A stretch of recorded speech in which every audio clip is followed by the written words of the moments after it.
תום קוסם הגיע אלינו.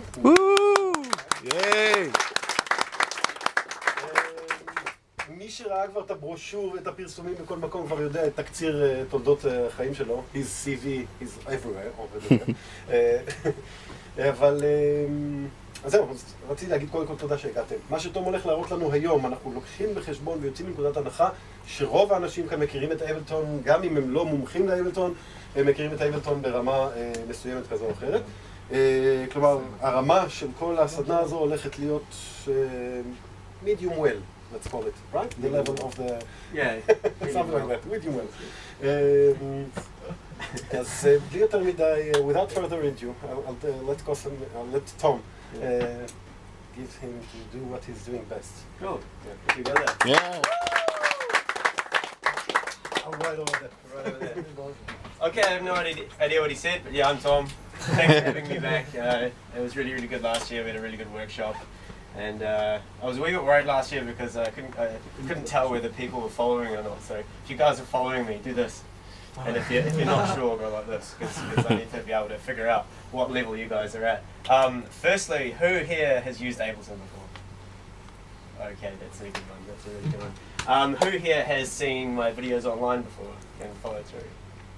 Good. Who here has seen the video auto glitcher online? Yes! That's good. Who here can tell me the capital of New Zealand? The capital city? I know. Nice. Okay. Don't you want me? So today's workshop, just to give a quick rundown of how it's going to work. I've been trying to think of ideas to show you guys. I think I'm gonna speak more about some ideas that I've had that I think are particularly interesting, kind of new ways to actually use the software. I'm not going to go through here's a synthesizer, this is session view, this is arrangement view. You're probably all very familiar with that. If you're not, I'll still talk through everything and explain what I'm doing if I think it needs explaining. The first idea I want to start with, it's going to be this little strange idea I had while I was at the party in the weekend. I was having a wee lie down on a mattress and I was just lying there and I heard, who's heard of a shepherd's tone before? It's like an endless tone. It's a thing. Oh, this is going to be great. It's basically an audio illusion. It's how to create a tone that continuously rises and up and up and up, or goes down and down and down, but it never actually hits the bottom or a top. It's an illusion. So I'll quickly explain that at the start. I'll run through it and show how it works. Then I'm going to show you how to actually, I come up with this idea and I'm going to build it. I'm sure it'll work, but it's a way of actually applying this idea to any audio sample. Instead, not just having tones that go up. Actually, I'm going to use a drum loop and have this drum loop. I'm going to try and pitch it up and up and up without it actually reaching beyond the human hearing range. And I think I can do it.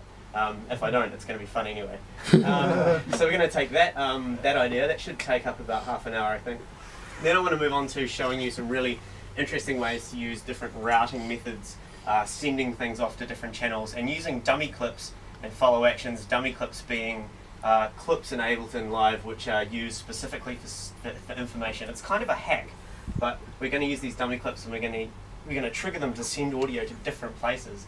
And then those different places are going to have dummy clips which will randomize different parameters of different effects. So it's a really neat way that's kind of randomizing, but it's still keeping things quite, it's still got that structure to it. You know, a lot of random stuff that comes out is just random and it's, you know, it's interesting, but it doesn't sound good.